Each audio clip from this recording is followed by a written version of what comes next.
Protecting the Aging Brain. Most important lecture I think I've ever given.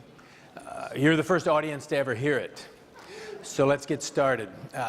How did I get involved with the brain? As you know, for a better part of a decade, I've been working with you on early detection and prevention of cardiovascular disease, the anatomic imaging of your vascular health we have accomplished with carotid IMT and other scans. Many of you have been to Denver to go through our more advanced program. We will be offering the carotid IMT Friday and Saturday if any of you are interested, again, to have the screening as part of the symposium this year. Booneheart.com/sign up for that test, and the brain test we'll be talking about as well. This is the window to your body. This is the highway that feeds and lines all of your organ systems. There's 60,000 miles of blood vessels in your body, and this test assesses the health of that blood vessel system, the endothelium, the largest, most important organ in your body. Certainly want to assess that, and I've always suspected by looking at the carotid artery we can develop a plan that will be greatly beneficial to your heart health. But I've always suspected and seen that the kidney gets better as well. The cornerstone of even cancer prevention is the same things that we actually do for cardiovascular prevention. Ultimately, I've thought, but I couldn't measure, that we are protecting the aging brain, and most importantly, you cannot protect the aging brain once you've aged. You've got to do it 20, 30, 40, 50 years earlier. Certainly, it's never too late, but starting early, very important. So let's discuss that as we move forward. Looking inside the arteries, the blood vessels give us a window to what we need to be working on to optimize future health. And many of your past informations and lectures have dwelled on various parts of this particular topic.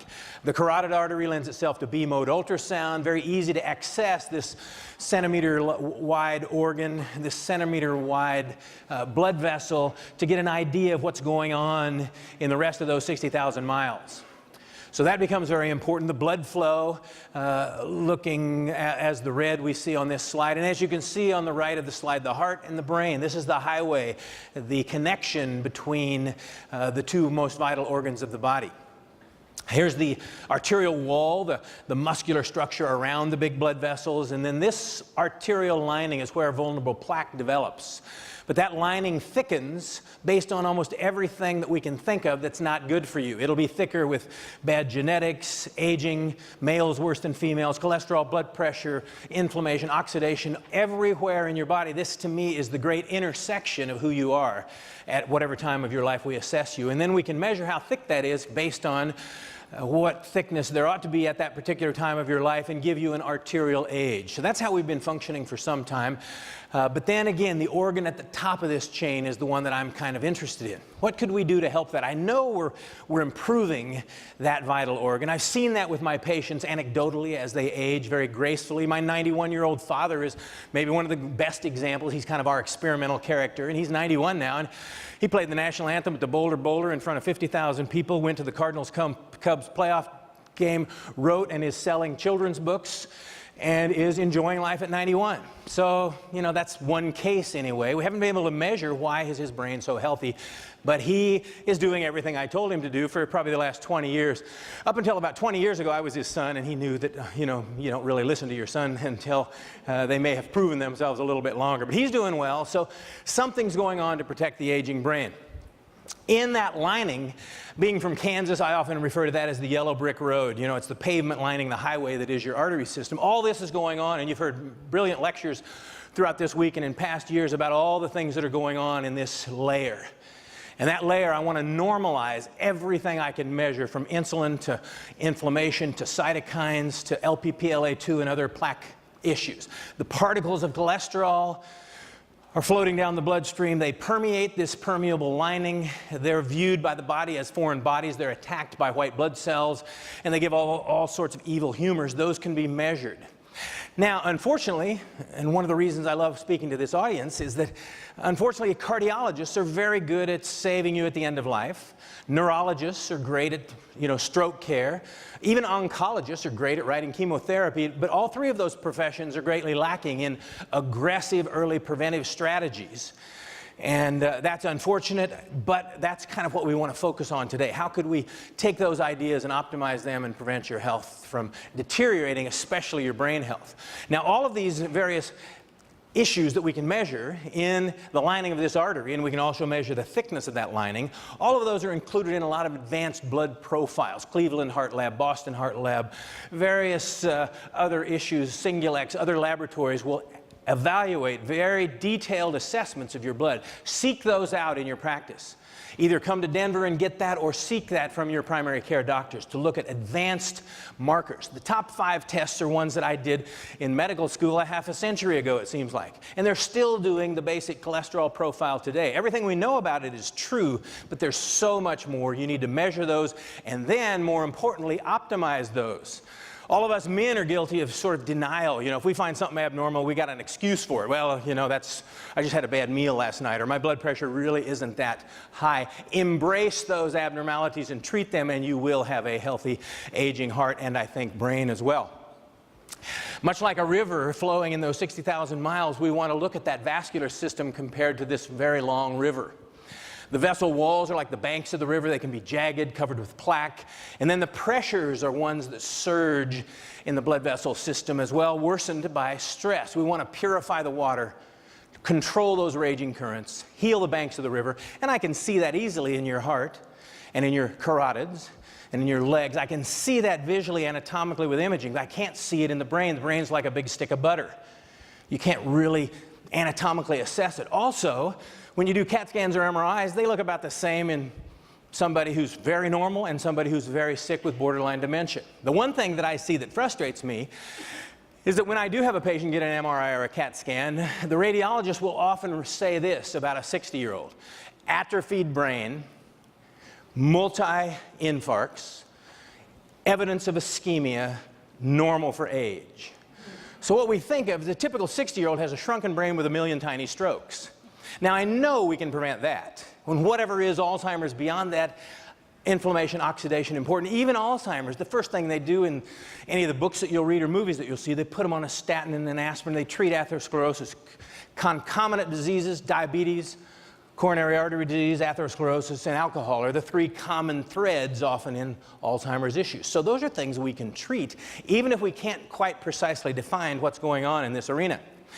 Now then, with all of this in mind, I started being able to access some brain thoughts about what we might be doing through our NFL program. I was the national director and the founder of the NFL Alumni Cardiovascular Screening Program, a lot of which the testing we've brought to your symposia over the years.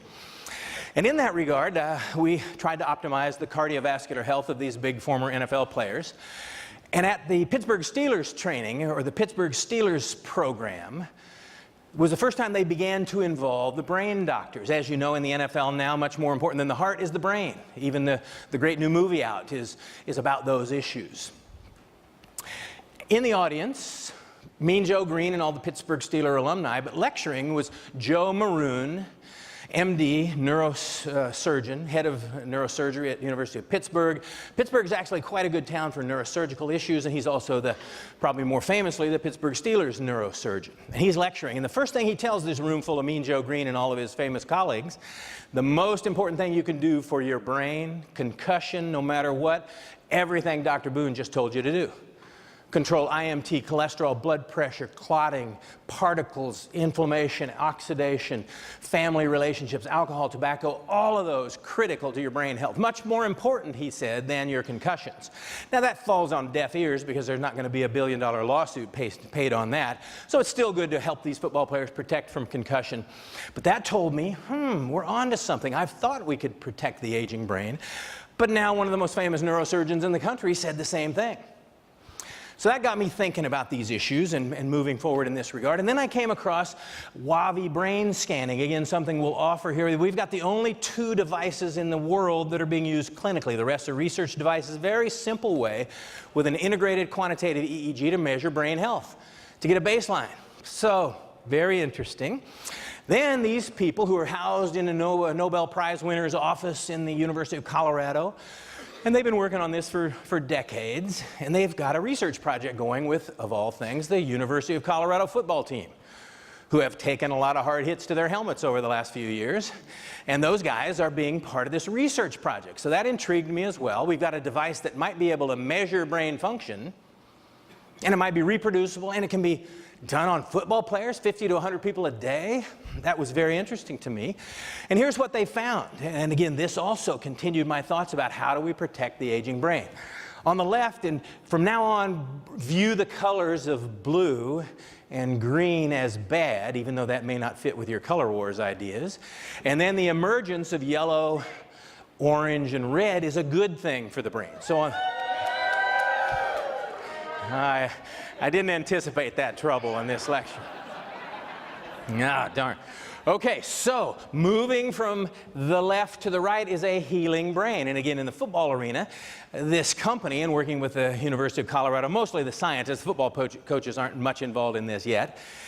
But it looks like that guy returned to play at about the right time, and after the season, the brain is looking healthier. Those colors show better brain power, amplitude, speed, reaction time, and all of that. Now, here's another player. Shouldn't have returned to play, and then afterwards is probably suffering the after effects of a post-concussion syndrome.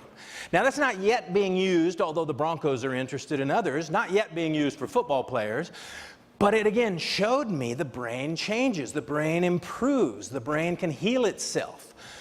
Could you and I, who are maybe not the victims of concussions right now, but we have an aging brain that's really not that much different from a concussed brain, it just takes 20, 30, 40, 50 years for us to look like we had a concussion, could we change that process?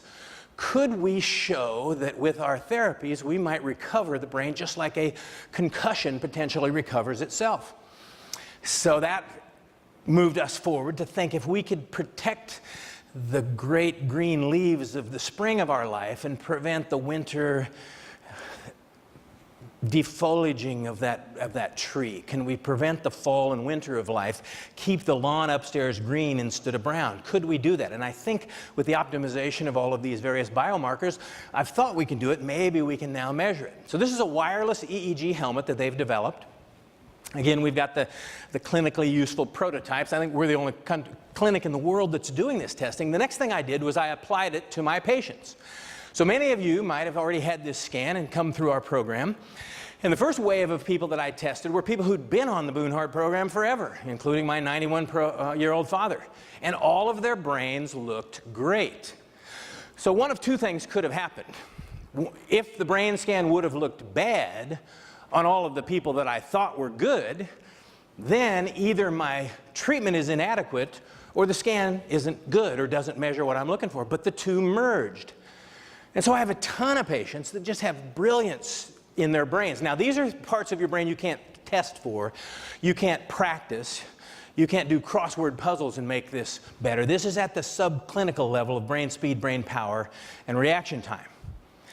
But it was interesting that all of my patients, all of whom are smart people like you, so they ought to have good brains, but this is below their intelligence. This is more looking at the health of the brain, below whether they're a PhD or a stock market whiz or a wonderful dentist or doctor.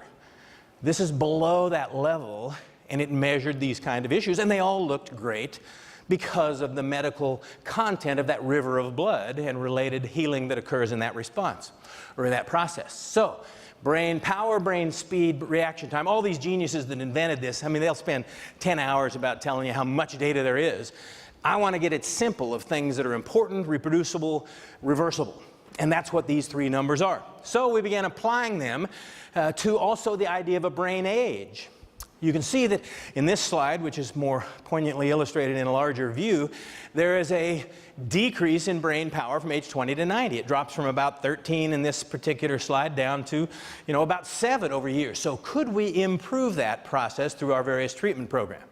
So let's finish this discussion with the first 5 cases. Now, these aren't 5 cherry-picked cases, that I went in and said, well, let's find 5 people that got better. These are the first 5 patients in Boone Heart history and in essentially world history that have been evaluated initially, and then a year after going on all of the things I can think of to improve their river of blood and the related compounds and anatomic issues. So these aren't special brain treatment programs. These are just the usual treatments optimizing everything.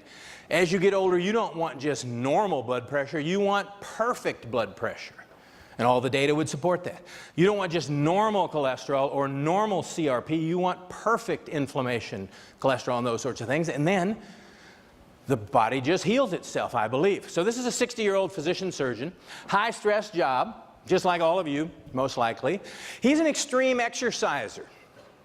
Now, if you're over 50, you shouldn't be exercising extremely hard if you want to live a long time. Now, if you want to climb a mountain or win a race, then go ahead. Or if you're going to exercise severely at over 50, then you need to see someone like me to optimize everything to protect you from your mountain climbing, marathon running. And I've done those sorts of things, but if I do them again, it won't, because they're to try to get me healthier. So that's good news for all you couch potatoes. You don't have to do a ton, but you need to do stuff every day, 30 to 60 minutes a day, the rest of your life, all of you. But it doesn't need to be at an intensity above 7 out of 10. I think that's bad for the brain. We know it's bad for the heart and the other organ systems as well. So keep that in mind. So this guy was an extreme exerciser. I tell him to cool it. Genetic risk was low, ApoE3 genotype. Now, you all should get your ApoE genotype. 30 to 80% of Alzheimer's patients have E4. 3-4 is bad, 4-4 is worse. I've only got one patient in my historical practice that I know has a bit of Alzheimer's. He's a 4-4 and didn't do anything I told him to do. So, for whatever that's worth. But if you got a 4 in your ApoE genotype, get it measured, and all it means is it's like a red-headed albino at the beach. You better wear more sunscreen. And same thing, 3-4 doesn't mean you're going to get Alzheimer's. A lot of 3-3s are going to get Alzheimer's. But you got a little more of a genetic risk, and in some of the retrospective research, they found that people that walked 30 to 60 minutes a day had almost the same level of Alzheimer's as the 3-3s if they were 3-4. So you can really attenuate, just walk every day. And that'll cure about half of our healthcare problems if you walk 60 minutes a day. He was a hot reactor. Now, many of you have gone through it. I think we brought that testing to one of the symposia. But we measure your blood pressure during stress. And many of you thought the blood pressure machines were broken. And these were the blood pressure machines that the NFL bought us to use in these programs so nobody could say the blood pressure machines are bad.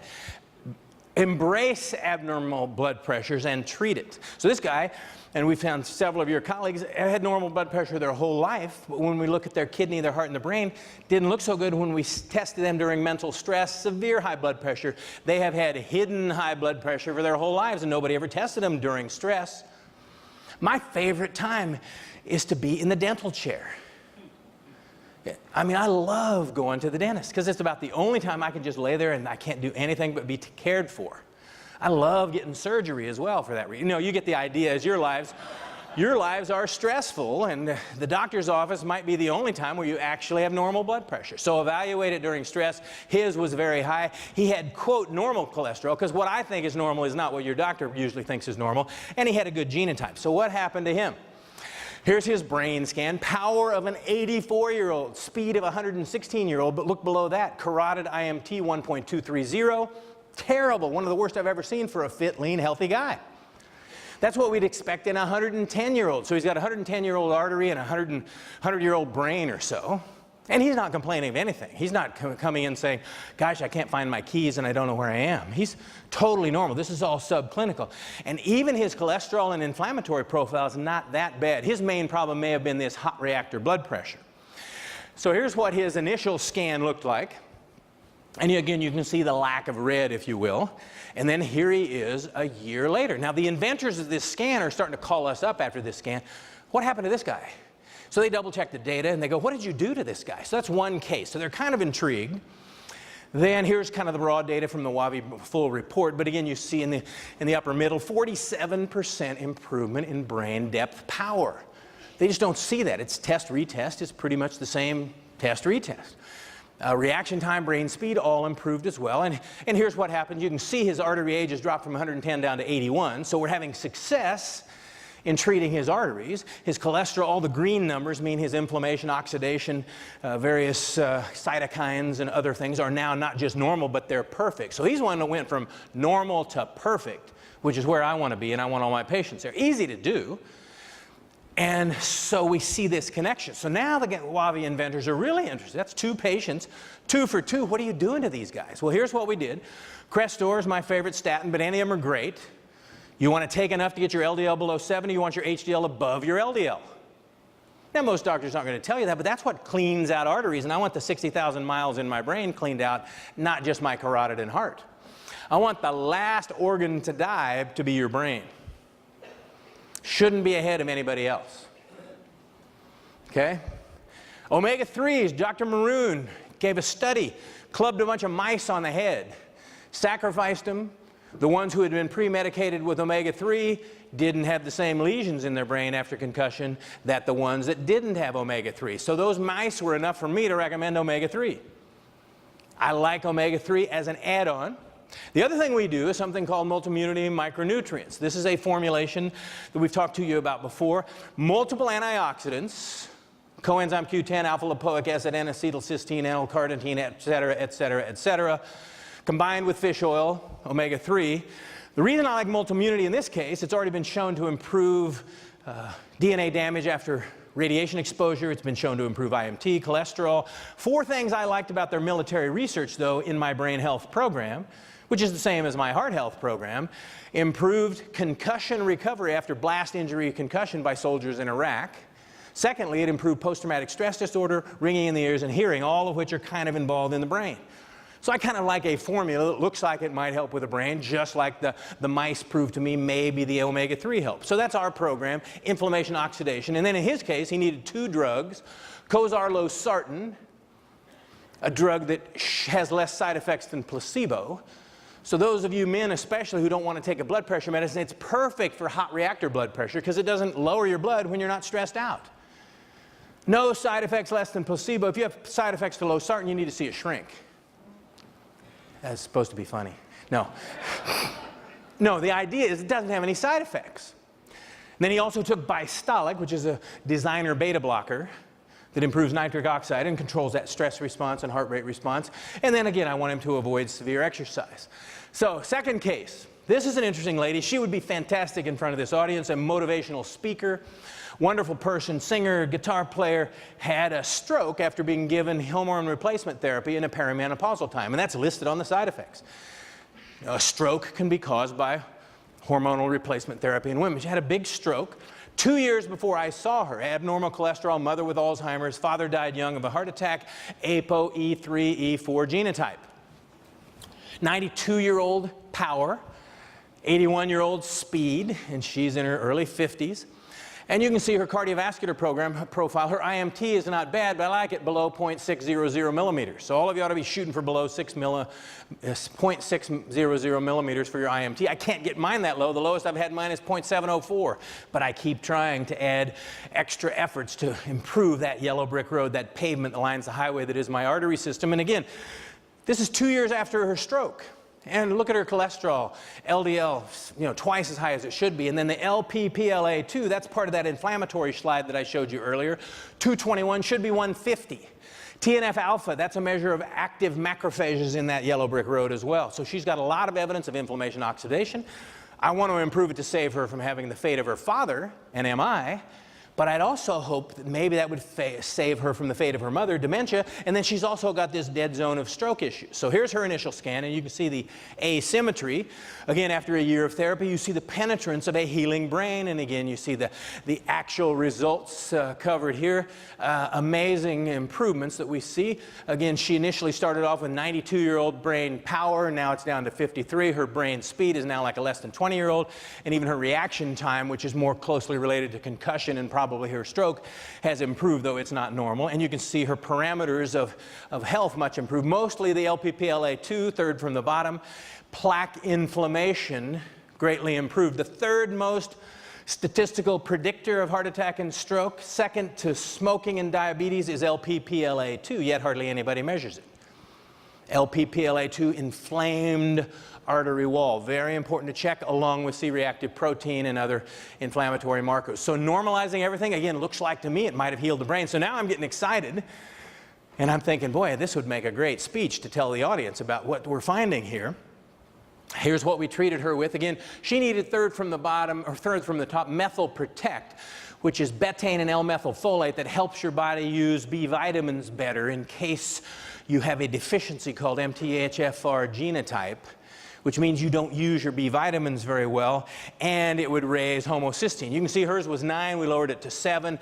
In her case, post-stroke, genetics of both Alzheimer's and dementia, I want perfect. So I want even lower homocysteine. You can see her HDL 101 over her LDL 63. That is a cleansing formula that is just cleaning out all of her arteries. And again, we're starting to see the effects in this regard.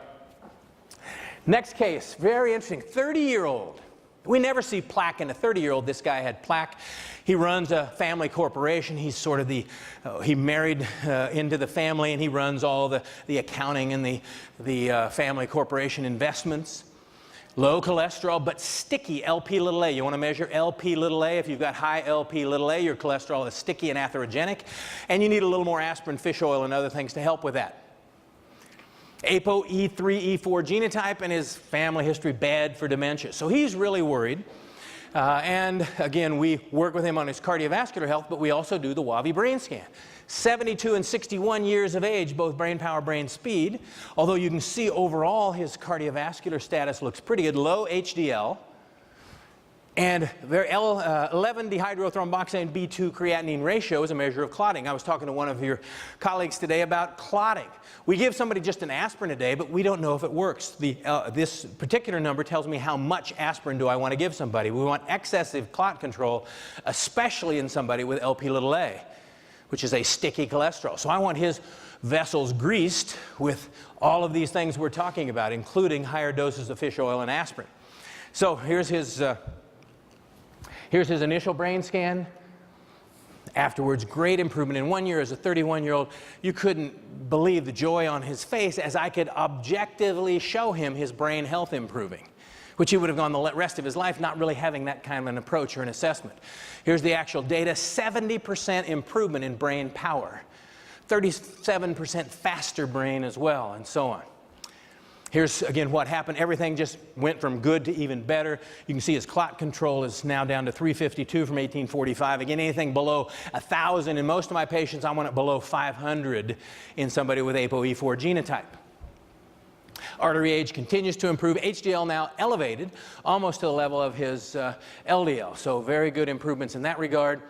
And he had pretty much the same kind of combination. I think we had to add a little extra vitamin D3 because I want that level 50 to 80 in my patients. All of these things have been shown to optimize inflammation, oxidation, and other issues. Case number 4, 56-year-old accountant involved with a large company down in the South. She has an unusual syndrome of rheumatoid relationship, a variant of something called Sjogren's syndrome, which causes kind of tight lips and dry eyes. And so we worked with her along those lines, but a great risk in terms of cardiovascular issues, had about a 47% plaque in her carotid artery initially, and no real major genetic problems. Her initial scan showed, 37-year-old power, 46-year-old speed, but a very slow reaction time. Maybe this rheumatoid syndrome is like a concussion in her. But again, another patient where we didn't really expect a great improvement because it's relatively normal. Yet, after treating optimally and aggressively, her cholesterol profile, her clotting profile, homocysteine elevated, LPPLA2, inflamed plaque, all of which are easily accessible to you and to your to your doctors. Yet, once you find those abnormalities, treat them aggressively. We did so in her. Here's her initial brain power.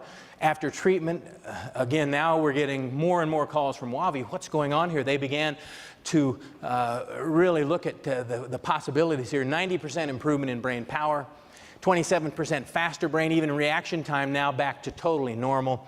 And again, with the usual type of treatment profile. She's on Coumadin for some previous clotting issues, so she and her doctor have not yet given in to taking a baby aspirin a day. I would still like her to do that because she has elevated LP(a). But look at that 2788, it's still elevated clotting, but she's making great progress and amazing improvements. She was also a hot reactor, and then we also added niacin to our vitamin regimen to help with LP(a) a little more in this regard. But again, another just example of great improvement with this approach. Final formal case, this lady, you would love her. She's the wife of a CFO, extremely high stress, plus ADHD. Her husband sent her to me because her problem list, her complaint list was at least 3 pages long. And I think he just wanted me to take her off his hands for a little while. Very nice lady, very fun. And I had worked with her husband. He had a 62% widowmaker blockage that we had shrunk to 38%, 39% over the years. So I had a fun time working with her, and she was a lot of fun. She thought she had Alzheimer's, and, you know, she's forgetting the keys, but we didn't find any problems there. But she did have ApoE4 genotype and a lot of cardiovascular risk. You can see the cholesterol, the clotting, the inflammation, the homocysteine, the TNF-alpha. So we improved that. Her brain speed was already less than 20 years of age. She's one you want to kind of chemically pith her. No, I'm kidding. I'm kidding. You'd like to slow her down.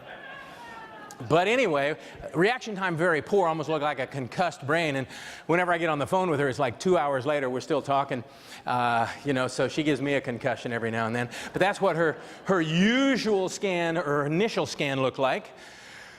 And then here she is after a year of therapy. Amazing. And again, I can allay her fears. She's now feeling well. Interestingly, all of her other problems have improved as well. She can still find about 1,000 things to complain of, but ultimately, at the end of the day, when you say, how you doing? Oh, I'm doing great. So again, a very interesting improvement in brain speed. Now, in her case, you can see that we actually didn't improve her brain speed, which is good. It was already fast enough. And you can see her cardiovascular health much better. So very exciting in that regard. Here's the treatment paradigm that we used. Final case I'll tell you about. Now, after 5 cases, the Wavi inventors are sending to me actual patients that they're worried about. The latest one is a world-famous guy. You'd all know him. A little bit of memory issue. Access to the greatest care in the world, has seen all the greatest neurologists. So I figure there's nothing I can do for him. You know, he's got to have. Blood came back 3 days before this conference. 40 things are abnormal, from hot reactor blood pressure, hemodynamics, clotting, cholesterol. He's got carotid plaque. Amazing. So that gave me 2 things. One is I cannot believe he's not being treated appropriately, but you know, most people don't do what I do in this regard. And then secondly, it showed that even, you know, again, the neurologists are great at what they do, not preventing this. So it gave me hope that we can do a lot of things. So maybe next year, I've never seen anybody that actually has been diagnosed with Alzheimer's really early. Could we see improvements even in his cognitive function? I know there's all kinds of variables we can improve. And then another case just came, had this CAT scan, we don't know what to do with this guy. We have not yet detected electrical activity. So, to conclude, start early. Get your kids started. Vitamins, fish oil, 10 fruits and vegetables a day, all the things you can think of that actually make life better. Should be playing with your grandkids at 90 and writing music and reading books and selling books and playing the trumpet and all those sorts of things. Define your genetics. The worse genetics, the more sunscreen. You need to get these things done earlier and more aggressively. Get the most data you can get, and then have somebody you can trust like me, or someone that really will look at this aggressively and not just say, it's probably nothing, or don't worry about that. You want somebody to worry about this in a positive, proactive way. Seek advice. Be aggressive with your efforts in this regard. Accept perfect, not just normal. Repeat testing to define your progress. Don't wait. Don't wait. You can sign up for the tests, both of which we're doing, booneheart.com/signup for the Wavi EEG scan. We'll be doing that Friday and Saturday, and then also the IMT in the same situation. Thank you very much for your attention.